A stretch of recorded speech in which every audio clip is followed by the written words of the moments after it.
আজকে শেয়ার করছি 9 মার্চ সকালে আমার ব্রাইডের যে বৃদ্ধি লুকটা ক্রিয়েট করেছিলাম সেটা স্টোরিটা। তো বেশ কিছুদিন আগে মানে 5 তারিখেই আমি এখানে একটা ব্রাইড সাজিয়ে গেছি। আজ সকাল সকাল আবার চলে এসেছি সেখানে। তো ব্রাইডের লোকেশানে পৌঁছে গেছি। বাইরের ডেকোরেশন তো ভীষণ সুন্দর করেছিল। আর এই যে কুলো পিঁড়ি আর কাঁচকৌটোটা দেখছো, এটাও কিন্তু আমার ব্রাইডেরই তৈরি করা। এত গুণী ব্রাইড আমি এর আগে পাইনি। সত্যি ওর ভীষণ গুণ। তো ব্রাইডের শাড়ি ট্যাপিংটা করিয়ে দিয়ে ওকে বসিয়ে দিয়েছি মেকআপে।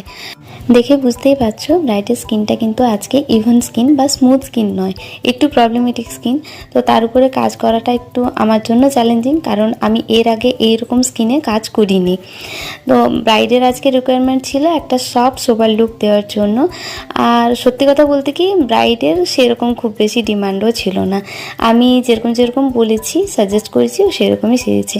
যেহেতু বুকিং করার পর থেকে ওর সাথে আমার সেভাবে কোনো কথা হয়নি, বা ওর লুক নিয়ে আমার কোনো কথা হয়নি ওর সঙ্গে। সেই জন্য আজকে প্রথমবার ওর সাথে দেখা, এবং ও যেরকম বলেছে, এবং আমিও কিছু সাজেশন দিয়েছি যে তুমি এইভাবে সাজো, তোমাকে ভালো লাগবে।